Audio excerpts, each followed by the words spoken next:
Foundation and the Ad Council.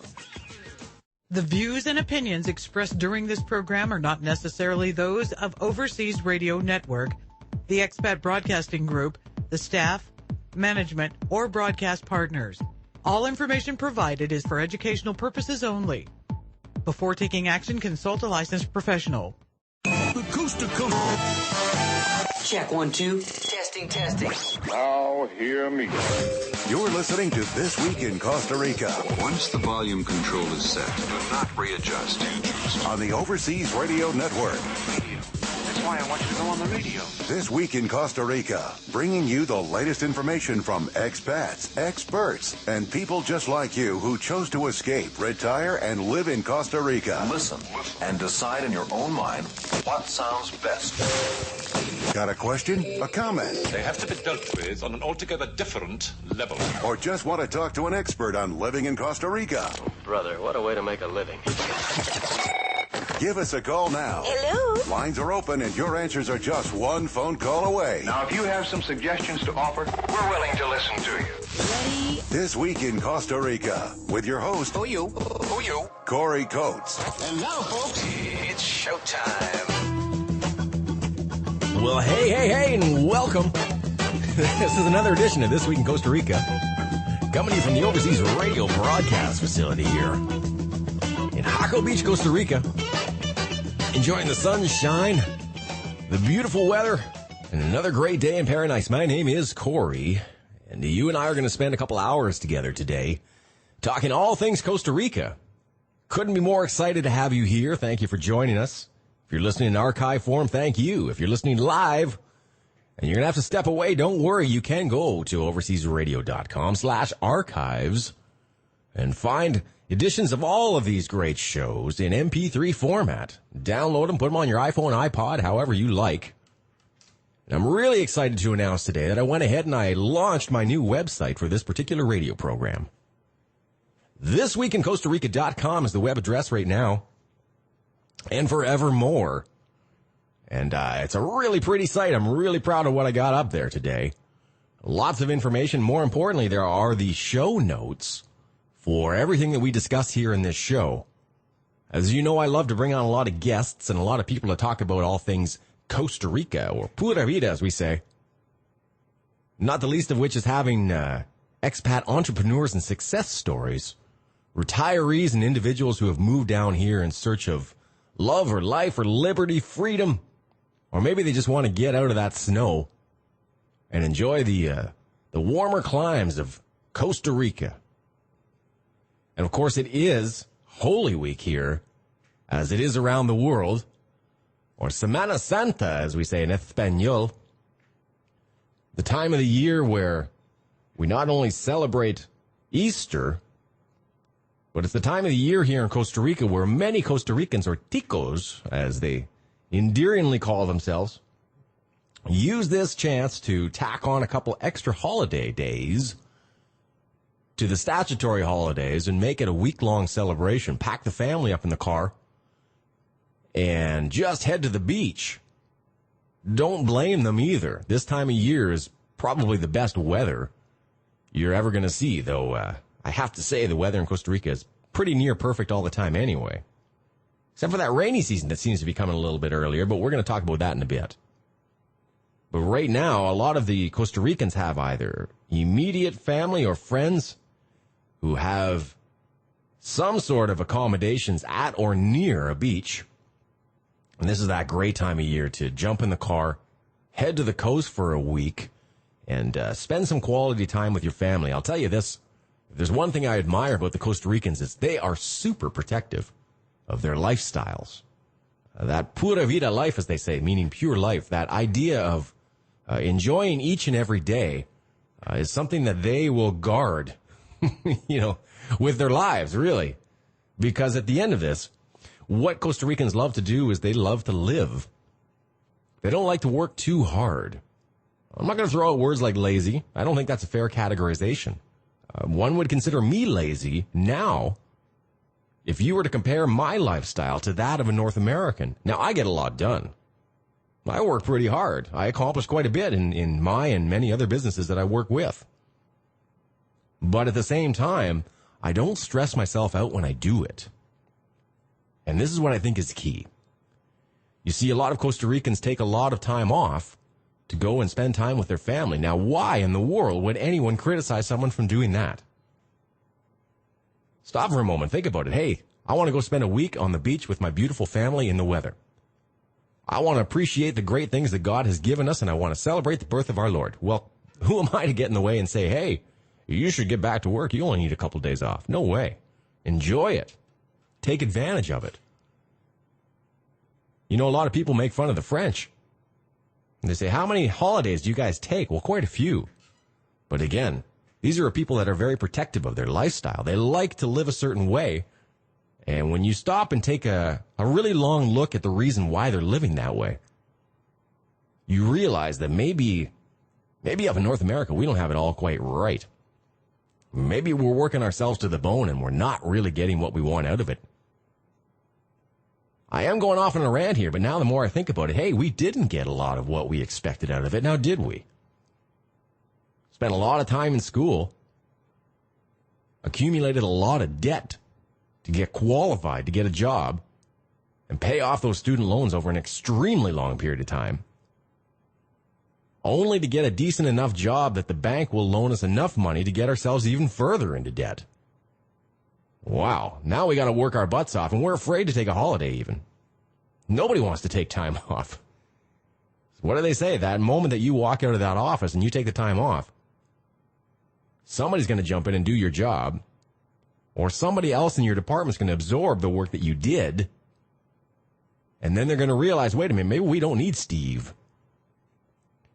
Maybe there's a way that we can cut the costs here a little bit and axe that salary. Might not happen the moment you come back from your beach vacation, all sunburnt with a picture of a fish. Could happen, though, to you the next time that budget review comes around and those salaries need to be cut. That's the fear that a lot of North Americans are walking around with. Well, that fear doesn't necessarily exist to that degree here in Costa Rica for a lot of the locals who are taking these week-long holidays, because the expectation's been set that most of them are going to do it. This is the key. It's everyone agreeing to establish that lifestyle. The moment that someone steps out of line and says, hey, we're not going to take a week off, we're going to just take a couple of days off like everyone else, we'll all bottleneck to the beach and we'll see if we can make it work during that period of time. Well, I'll tell you, it's not going to fly here. I remember when I was working for a Swiss company and working with a lot of the multinationals here. For the multinationals, the Easter week or Semana Santa is a source of frustration. It's a week where nothing gets done here. But for a lot of Costa Ricans, it's a much-needed break in the third month of the year. Christmas is way behind us. There is no summer vacation like you guys know it in North America. We need this break. I think it's great. So I'm going to be reporting all week from it, because this town is going to light up. If you guys want information on that and a whole bunch more, just go to thisweekincostarica.com, where you're going to find our email, our address, all the fun stuff, and the show notes for all of these great radio programs that we do each and every week. Coming up today, I've got Dan Stevens on the next segment, of course. Jeff Dawson, fellow Canadian, coming into studio, and Lyle, the unofficial mayor, Hako, coming in for hour 2. And, of course, your emails, your calls, and a whole bunch more. Stick around, guys. This is This Week in Costa Rica, only on the Overseas Radio Network.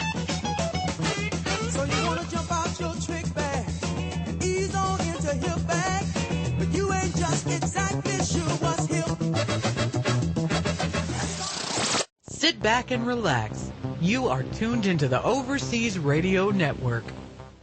Looking to invest, live, or retire overseas? Before you pack your bags, you need to log on to nagellog.com. It's the only stop you need to make for global business, asset protection, estate planning, overseas residency, and citizenship needs. Our experts have experience working in 41 countries around the world. Starting a business abroad can be overwhelming without expert help. We assist clients with foreign trust, foundations, corporations, LLCs, IBCs, and property acquisition. Need help with IRA assets abroad, capital formation, foreign securities issues, banking, brokerage, or finance needs? NagelLaw.com. We ensure compliance with U.S. tax and regulatory laws. We engineer global structures to help our clients achieve their personal and business objectives. To find out about our introductory personal asset protection plan, visit NagelLaw.com. NagelLaw.com. We represent capital overseas. Are you ready to enjoy a truly personal banking relationship again? One where a real human being will take your call and knows you by name? Does bank privacy and secrecy mean something to you? Well, these mean something to us at Key International Bank Limited. You and your needs are the most important aspect of the relationship. Key International Bank has been in business since 2003 and serves discerning clients who want high-level private banking and investment services. Traditional services include deposit and savings accounts in 5 different currencies, international debit cards for quick ease to your money, access to a wide variety of investment products and funds unavailable in the United States and Canada, and loans in multiple currencies for properties and homes throughout Latin America. Key International Bank Limited, your private banking solution. Visit our website at www.bankinbelize.com. You've decided that you want to move overseas for that quality of life experience you always dreamed of. But you don't want to give up the best of back home. We agree. Things like high-speed internet, safe neighborhoods where you can stroll along a shaded sidewalk, a place where you know your neighbors and you have friends close by. These are important. Grand Pacifica Beach and Golf Resort gives you the best comforts of back home paired with the exceptional lifestyle only available south of the border. Imagine strolling along over 3 miles of secluded beach, playing around a golf along the ocean, surfing a world-class break all to yourself, enjoying a fine meal on your balcony and toasting to another spectacular sunset. All this and more can be yours only an hour from Managua. Complete home and lot packages start under $100,000 and a nice home on the golf course is yours for the mid-2s. Come visit for a weekend and enjoy our oceanside golf course. Ride horseback on the beach, meet your future neighbors, and make some new friends. Grand Pacifica may be a place you'd like to call home. For more information, email Mike at mikesgringolife.com. That's Mike at mikesgringolife.com. You're tuned in to overseasradio.com, the station to help you reach your dream destination. This Week in Costa Rica is hosted by Canadian entrepreneur Corey Coates. Corey has been living and working as a professional in Costa Rica for over 5 years. I've been lost in my own place, and I'm getting with it. He's built a vast network of professional connections to help you with everything from immigration to relocation. Call in or send Corey an email to talk about the steps you need to take in making your dream of living in paradise a reality. Welcome back to This Week in Costa Rica. Man, oh man. Another beautiful Monday afternoon here in paradise. Coming to you from the Overseas Radio Broadcast Facility here in Jaco Beach, Costa Rica. Segment 2, Hour 1, means I make my phone call into San Jose, the greater San Jose area, if you will, to talk to my good friend, editor and founder of the Costa Rican Times, Mr. Dan Stevens. Dan, how are we? I am great, Corey. How was your weekend over in Jaco? Weekend couldn't have been better. You know, it was a little slow here. I think everybody's gearing up to come for Semana Santa this week. You know, I thought the first weekend a lot of people would be here, but that wasn't the case. Nice. Well, that sounds good. Well, with a couple of the laws that are being passed, it might be a really, really drunk fest coming this coming week, huh? You know, that's going to be, I think, the thrust of the show today is going to be a combination of alcohol and weather, which, you know, for a lot of expats down here in Costa Rica, those are the two mainstay conversations. Yeah, throw in a little pot from time to time, and yeah, you've got it. There you go. Now, I want to actually talk about the weather because for a lot of the listeners who are following, they may or may not know here in Costa Rica, we have basically 2 seasons. We have what they call the rainy season and we have the dry season, or what I like to call the windy season and the, oh my God, the world is coming to an end season. And the world is coming to an end rainy season is nearing. I actually like rainy season. I mean, for me, it's great. It's got sunny mornings. And then you get an afternoon shower, about an hour and a half, and then everything cools down for being able to stand the heat during everything cools down for the evenings. I have to say, though, because to get my 2 cents in on this, my only issue has ever been with the rainy season in the 7 years that I've lived down here, is that it always seems in the middle of the afternoon, about 3:30, 4 o'clock, that's exactly when I need to get out and do something. And an umbrella is simply not going to help you. When it's coming from the side, it's coming up from the ground, I don't know how, and you're in your dress pants and your shirt and tie. I don't know, man. That's kind of the worst time of the year for me. Okay, as I understand it, the IMN is stating this year that the rainy season might be coming a little bit earlier. Yeah, that's right. They're actually expecting it to start on about April 1st, a few weeks ahead of normal. Usually it starts late April when everything really hits, and they're expecting that it starts in the southern Pacific side in the next week or so, and then it's going to be actually in full force by mid-May, but it is starting early. Well, see, I understand that San Jose about a week and a half ago just got blasted by their first thunderstorm of the year. Yeah, we were actually on Thursday and Friday of this past week. We had some showers, which was I love.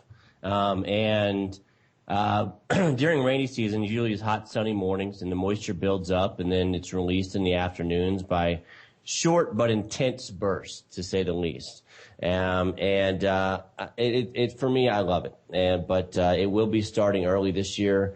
And we expect that by the end of April that we should start seeing those afternoon showers almost every day. Well, don't get me wrong. Rainy season for me is great because everything's clean, everything's green, everything's fresh, and it is a nice time of year. And especially for those that live in the hotter regions, that afternoon rain can cool things down and make it a great sleep in the evening. But at the same time, one of the things that I found bothersome about the rainy season is you are constantly walking around with some form of umbrella because you never know when you're going to get caught.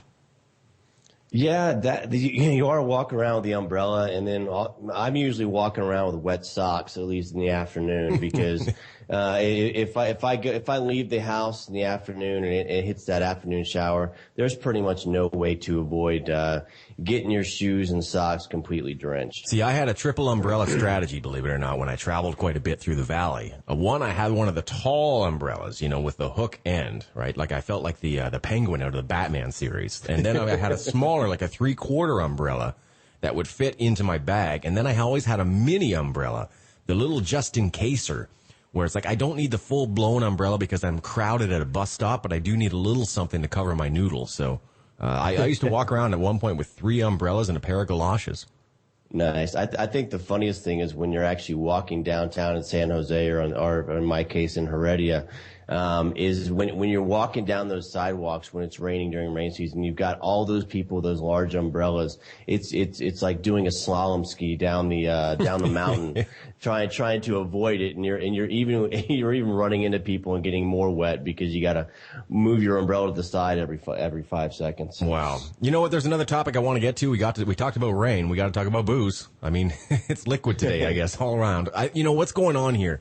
And I'm still trying to determine what is happening with the Semana Santa or Holy Week drinking bans, or should I say the ban on sale of alcohol. I'm so confused now. What it is last year the Regulatory and Marketing Act of Alcoholic Beverages was passed in Costa Rica, which and it gives the power of each municipality to decide whether or not they want to implement 1920s prohibition on the Thursday and Friday of Holy Week, or Semana Santa. So each municipality is given the power to say, you know what, we're going to be able to sell alcohol on Thursday and Friday. Usually it starts at Thursday at midnight and stops at I think Saturday or Friday at midnight, or Wednesday at midnight to Friday at midnight. And a lot of people in San Jose and Costa Rica actually really like this law because because of the Catholicism here in Costa Rica. Sure. That's just the people. However, businesses absolutely despise it. It's one of the highest times of year for tourism because you've got Easter week, you've got a bunch of people coming down here, you've got even local tourism where you've got people from San Jose heading out to the beaches. And For example, when I lived in Atenas, we always knew where we had a yellow door that we went to. Yeah. And you'd go and do, it was almost like a secret knock. Yeah, it is. And you go, hey, I need 10 Imperials, which is the Costa Rican local beer. And instead of paying the 600 colones or $1 for each one, you pay about $3 for each one. And so it was a nice amount of bootlegging going on during it. But yeah, right now it looks like there are 14 municipalities that have agreed that they're not going to follow this law. They're not going to do the dry law. It includes San Jose, Osa, San Ramon, as well as the Nicoya area. And most of the municipalities have until Wednesday of this week to determine whether or not they're going to abide by it. Well, you know what I'm going to do is I'm going to bring the mayor of Jaco in, as I like to call him, Lyle Head, in hour 2. Try and figure out at least what's going on here in Jaco because, as you know, Semana Santa is just the biggest week for this beach town because all of the families are flooding to this area. And again, like if anyone is like me, they like to sit on the beach and have a nice cold beer. But if it's against the law to buy one, then it's going to be all the more difficult. So I think we're seeing a little bit of a shift, though, here in the legislation. I like the idea of pushing it to the municipality and making it up to them. I agree with it as well. I think when it comes to the beach towns and Guanacaste and Tamarindo and Jaco and these areas where people are flooding to, I really don't think that they should have to follow this dry law. However, I find it humorous that most of the municipalities that have gone into this are areas where there's not much tourism going on. San Jose, points. Great points. Look, we got to run here, Dan. I got to go to commercial. Great having you on as always. Dan Stevens, the Costa Rican Times. Stick around, guys. So you want to jump out your trick bag and ease on into hip bag, but you ain't just exactly sure what's hip. Sit back and relax. You are tuned into the Overseas Radio Network. Worried about rising taxes, costly insurance, out-of-control healthcare, economic decline, staggering debt, mortgages, and retirement? It doesn't have to be this way. Escape to Ecuador, one of the most beautiful countries on the planet, and at EcuadorAtYourService.com, be your guide. Ecuador has been named the #1 retirement destination in the world 3 times in a row. So if you're searching for beaches, jungles, farmlands, cities, affordable healthcare, and a richer lifestyle at half the cost, contact EcuadorAtYourService.com. This is 90 Seconds with Joel Nagel on the Overseas Radio Network. I have over $2.5 million in assets I'd like to protect. Could you please explain a VUL? A VUL stands for Variable Universal Life Insurance Product. Sometimes they are referred to as an insurance wrapper. It's a flexible life insurance product available offshore that is fully compliant with U.S. tax rules related to insurance. Investments inside a properly created VUL insurance policy can grow tax deferred, and the death benefit is paid out completely income tax free. Its use and ownership is ideal for a foreign trust or foundation designed to preserve and grow assets over a long period of time, generally for more than one generation. For more information on the 15 global strategies to protect your wealth, visit nagellaw.com. That's NAGELLAW.com. This is Kathleen Petticord and Leif Simon with the Live and Invest Overseas Minute on the Overseas Radio Network. How would a move overseas affect your tax burden? The good news is that moving overseas as a retiree, earning only retirement income, should be a tax-neutral event. Any local tax obligation in the country where you relocate will depend on where and how your income while living there is derived, and foreign retirement income, Social Security income or pension income, for example, typically isn't taxed anywhere in the world. Your tax situation can be more complicated, and it is possible that you could acquire a new tax burden in the country where you relocate if you have earned income or investment income in addition to your retirement income. That's why you need to seek experienced professional counsel on this before making your move. Once you've taken up residence in your new country, some options for mitigating and managing your tax burden could be taken off the table. For more information on making the leap overseas, visit us online at liveandinvestoverseas.com. You're tuned in to OverseasRadio.com, your online radio resource about life abroad. What? What? What is it? This Week in Costa Rica. Fun, informative, and your questions answered. Talk live with one of our on-air experts and start living your dream now. Welcome back to This Week in Costa Rica. Coming to you from the Overseas Radio Broadcast Facility here in sunny Jaco Beach, Costa Rica. Hot out there today. Man, oh man, I went out for lunch. Sweating still. Good to be back in studio, though, today. And, like I often do, I love bringing a Canadian on the air with me to talk about all things Canada and Costa Rica. But I ran into this fellow a little while ago, and it turns out we have a lot in common. More importantly, we actually are from a very, we live close together. We did at one point. Isn't that right? That's right. I'll tell you, how surprising. I know. Well, today we've got Jeffrey Dawson on, and he is a Canadian expat and entrepreneur down here in Costa Rica, and he's got a great story to tell. So why don't we start by welcoming. Hello, Jeffrey. Hello, Corey. Pleasure. I appreciate you coming on today, and it's great to see you here in Jaco. Now, this is not normally your neck of the woods. No, actually, when we first came to Costa Rica, we moved down near a historical surf town called Dominical up in the mountains, and it's right where the ocean meets the mountain range. It's absolutely beautiful. You got yourself out of that area, though, and you're living close to the great Chiripo. That's right. We moved. We sold our farm, our organic farm, and we moved up into an area above in the mountains, about 3,700 feet above sea level.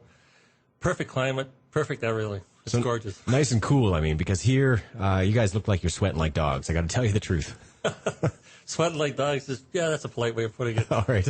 So now you're living out there and you're really enjoying it. How long have you been here in Costa Rica? Well, it's been about 11 years off and on. We first came down 2001 looking at property as a place to relocate and get out of the Canadian cold. As you know, from the neck of woods we're in, you got that right. Sure. You got it, yeah. And we started looking for property all throughout Costa Rica. Didn't like the north because it's a desert bowl during the summer. It's hot. They have water problems. You know, everybody has water problems, but they have a problem where you can't get building permits and they're running out of water. And as we moved further down south, we moved to an area. I won't talk about the road because sometimes it was a 4-hour drive to go from Capos, which is just sure. a little south of here, to Dominical. Well, I understand it's improved a lot, but I imagine back then, 11 years ago, it would have been a nightmare. Oh, we were pioneers. Yeah, sure. You basically made the road yourselves. So we fell in love with the area. We looked at properties. We walked properties. You know, we get up at 4 in the morning, drive in the car, get in with the real estate agents, and we drop dead at 6 o'clock, have some dinner, and go to bed. Wow. So let me tell you, I'm trying to imagine, though, what spawned you to actually leave Canada in the first place, other than the cold? I mean, that's the easy answer. We wanted the warmer climate, but you decided to get out of the country and come down here. Why Costa Rica? Well, it was kind of funny. We were looking actually at Florida, and it was about the outbreak of the Gulf War, and we were looking for economic advantages, places to diversify, where we can live more freely without a lot of government restrictions and intrusions by the government and agencies and banks and things like that. And we'd actually purchased the property, put a down payment in Florida, and a person from our, you might say an associate, a business associate, started saying, "Don't move to Florida. I'm down here looking at Central America. Man, you got to come down here." And he started sending us pictures every day, hundreds of pictures of Costa Rica. And we fell in love with them. And my wife, Helen, she was a flight attendant with Air Canada for 32 and a half years, had flown here, never been, stayed overnight just in San Jose. And we came down, spent 6 weeks, fell in love with the people, fell in love with the country. And the rest is history, as they say. Wow. How was your Spanish when you came down? Oh, Spanish? Yeah, exactly. It was typical, una cerveza más, la cuenta, donde, and baños, and servicio, and that was sort of it. That's pretty much all I know still today. I mean, that gets you pretty far, I have to say.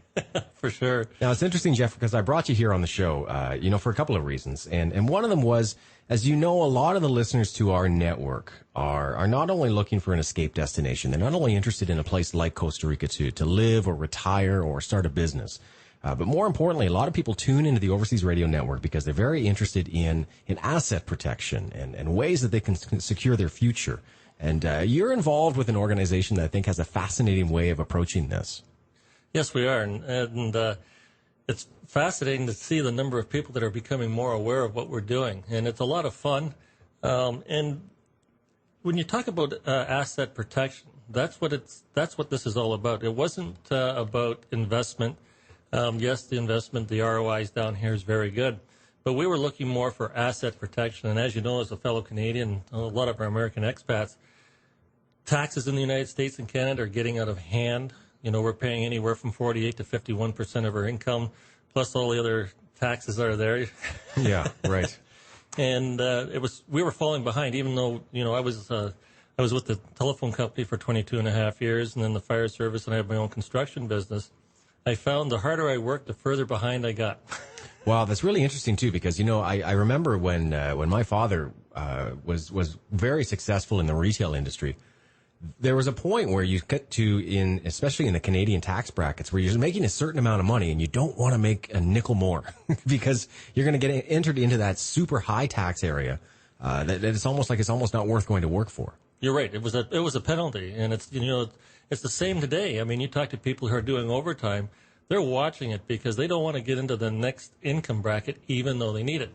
And you need a way to sort of offset that income or have some way of protecting your assets that you've got. And second to this as well, I mean, there's a lot of people I know in the United States especially are watching what is a measurable and calculated, arguably, devaluation of the U.S. dollar.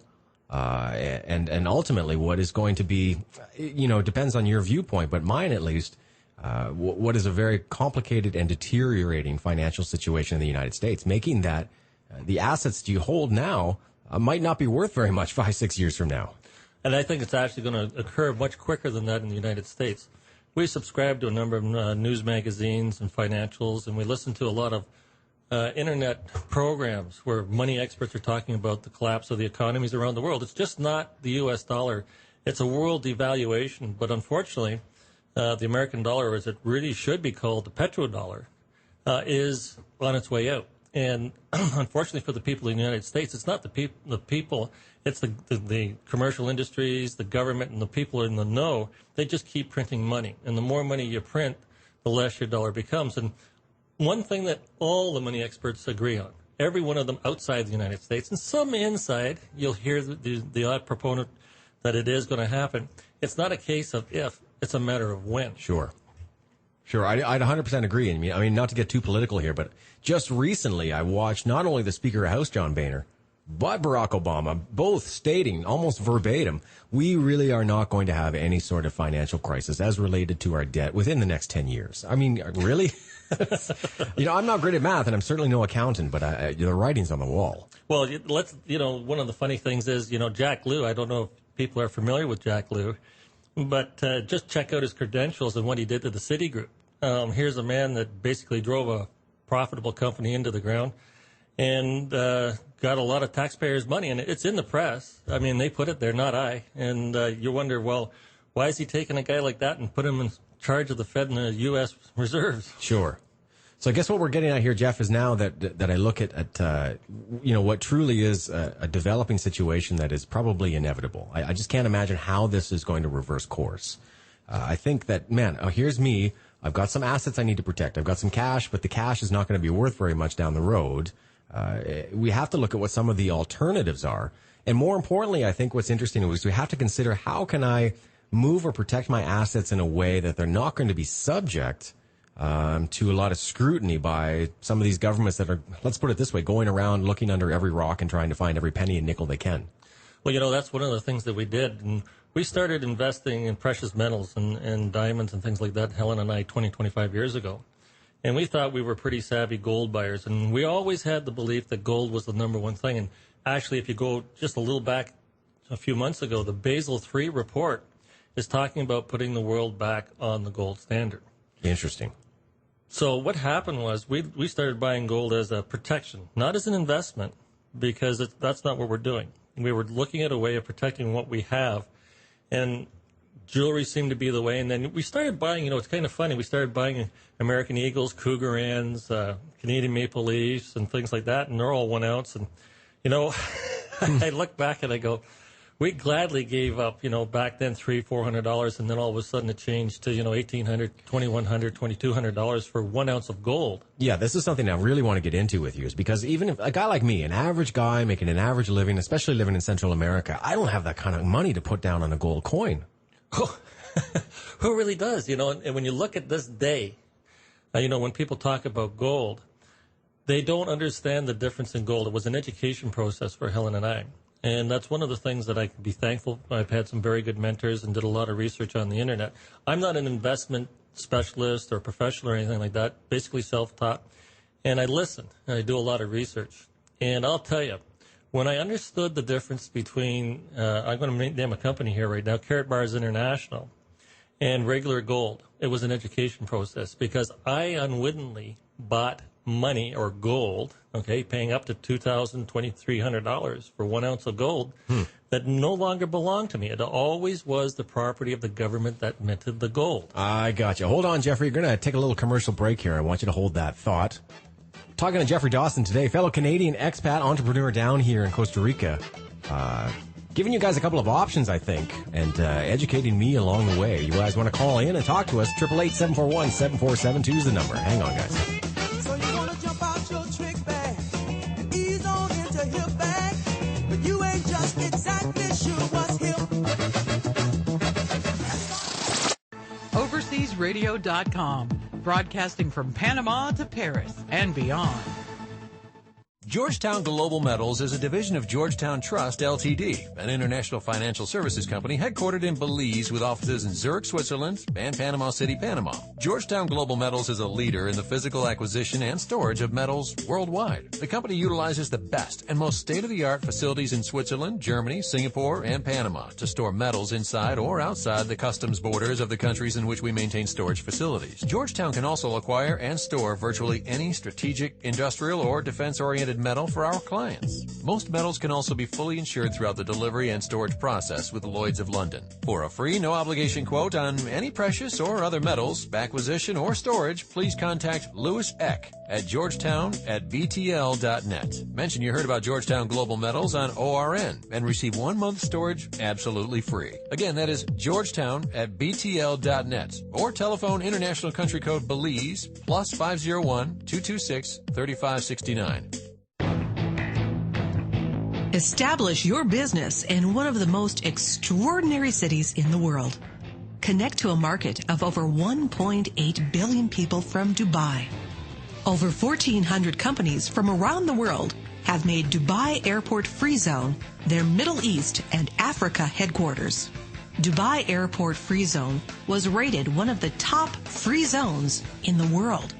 Let us help you set up your operations at Dubai Airport Free Zone and expand your market and sales in Asia and Africa. Call us at 214-537-9665 or send us an email at info@dafz-usa.com. That's info@dafz-usa.com. Your perfect child has just been diagnosed with juvenile diabetes, a disease that leaves so many children subject to 30 insulin shots per day. This disease is caused by antibodies that attack insulin-producing pancreatic cells. Did you know that you can stop these antibodies in disease with an immunotherapy which uses the patient's own cells?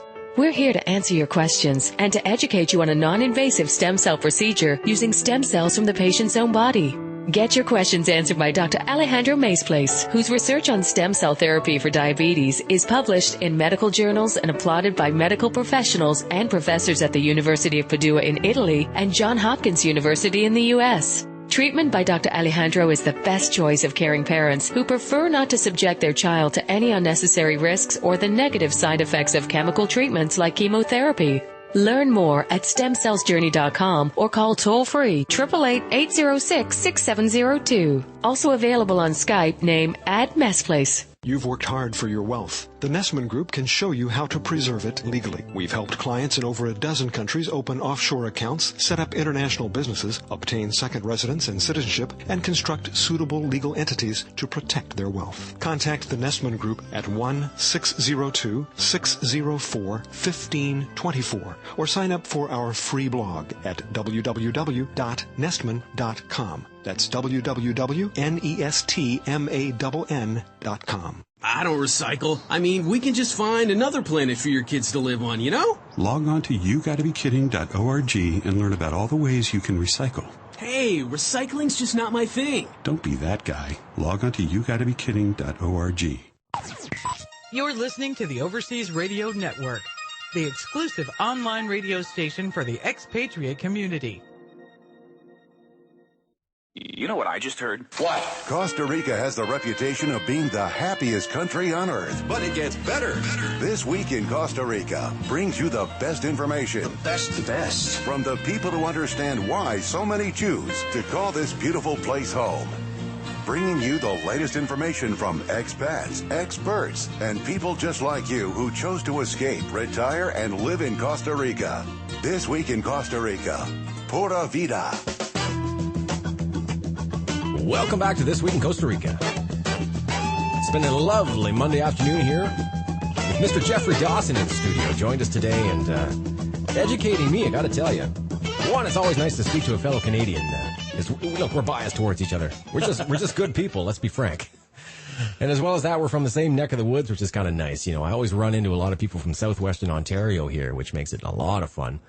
But you know what you're really helping me out with is, look, I'm a guy, just like a lot of our listeners right now, who feels like I do have some assets to protect. I don't have a massive wealth, okay? I'm not talking about the $250,000, $500,000 range where I'm trying to move this offshore.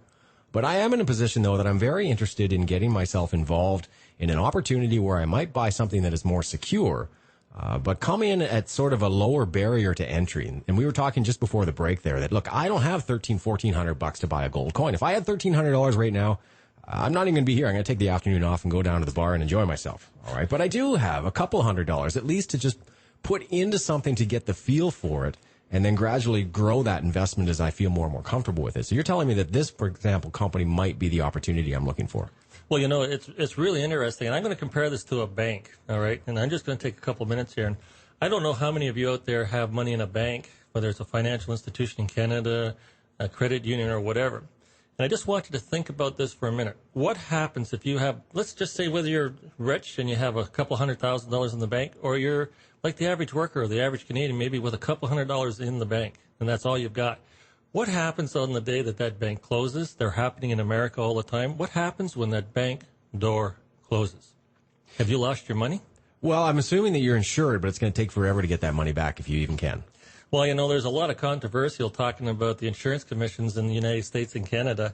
They're there, but if everybody loses money, is there going to be enough money in that reserve to pay everybody? Well, I don't think so. I don't think so. I mean, if I understand banking correctly, and especially in the United States, that money's not even there to begin with. I mean, basically, they're lending that out at like 10 to 1. Yeah, they're flaunting it and making you feel safe, and it's just another deception. So if I could show you how to open a savings account with a company that's in Germany offshore, and that there are no fees, there's no commissions, and that you can open the account and it's absolutely free. Tell me what bank in Canada or the United States can you go open an account without having to deposit at least a couple hundred, maybe even $1,000 before you get an account. And then you pay monthly fees and user fees and withdrawal fees and internet fees. If I could show you or give you the opportunity to open a free savings account, and when you deposit your money in the bank, and if the bank's closed tomorrow, your money is totally safe. Well, I'm going to say I'm interested because not only do I hate getting nickel and dimed by these banks, there's a number of financial institutions, as we saw even during the meltdown, I don't feel as comfortable with. Even the biggest banks in the U.S. now, I'm sure, are destined for disaster. Well, you and I are very familiar with the Internet. We can look online and we can see the top 15 banks in the U.S. that are in jeopardy right now. Most of them are a D or D minus, and they're top named banks in America. And here's another question.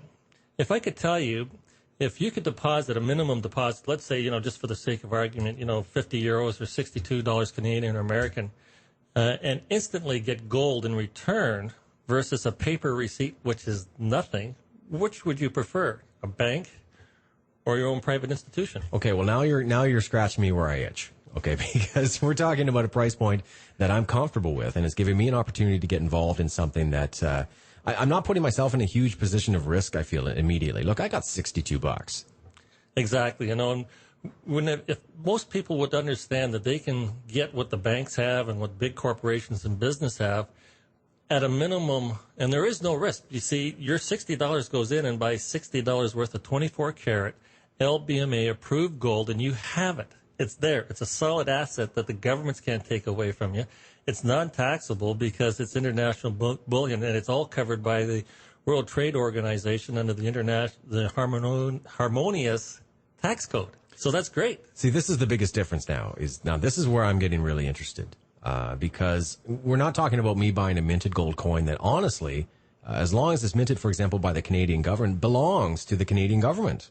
And as I understand it, and it's happened historically, they can just claim that back if they want. They can, and it's about to happen again.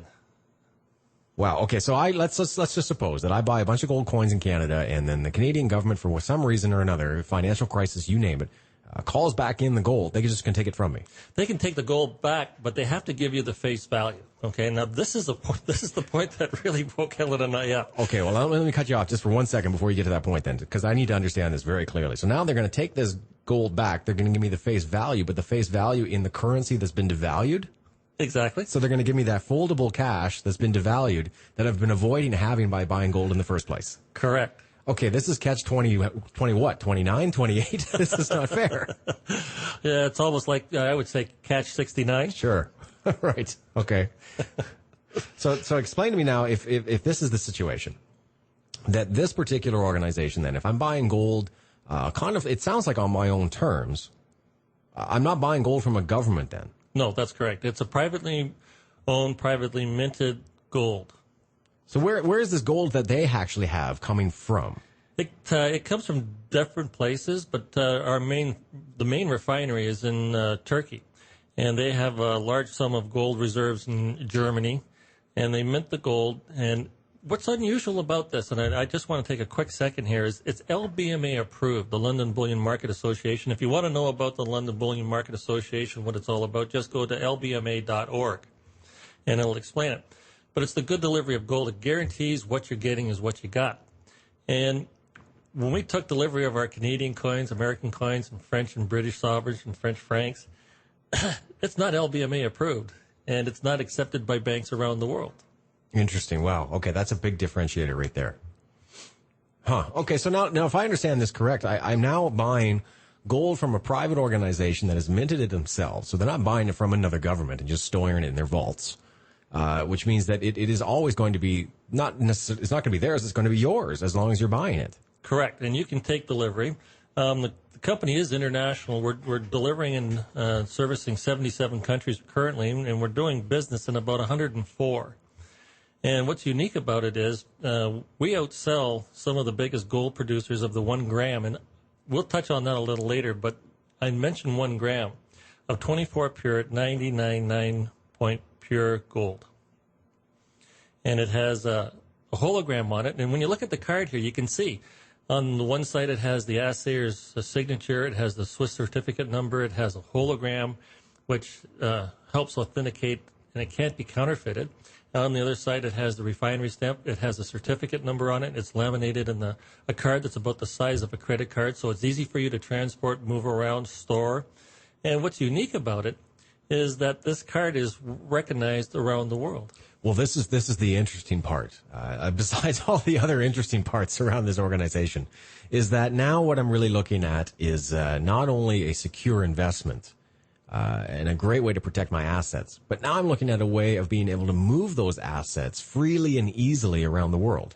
Exactly. Because that's the other thing as well, is that, look, if I buy physical gold and I have it put in a safe somewhere, I still feel like I'm putting my asset at risk.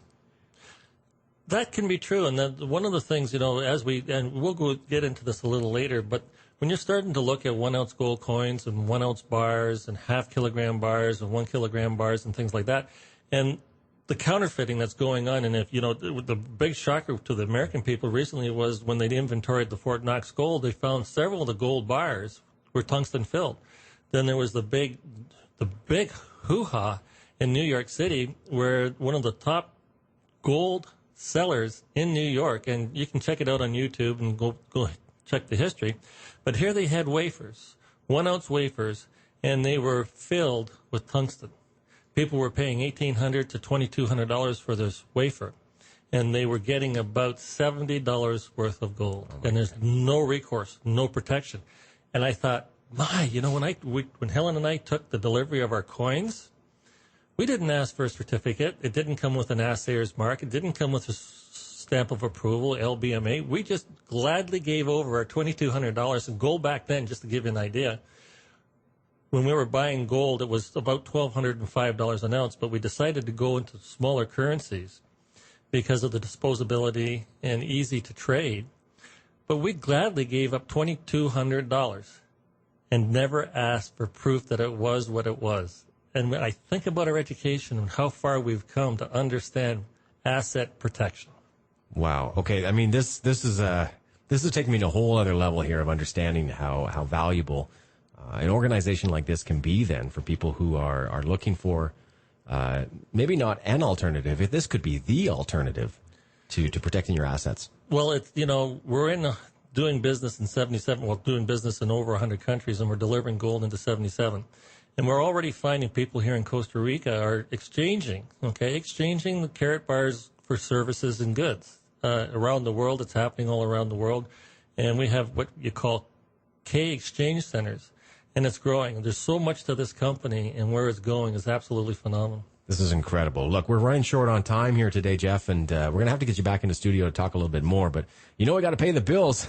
We got to make sure that we get all those commercials spun here on the network. But this has been a fascinating conversation. I want to start by saying, look, if anyone is interested in this, where should they go to at least get educated on this? Because, look, I'm as dumb as the next guy when it comes to this sort of thing, and I'm just starting to learn myself. Where would you direct people right off the bat? Well, I understand that thisweekincostarica.com is a great site to go to. And we have a generic site that people can go and see, and it's www.kbgolden,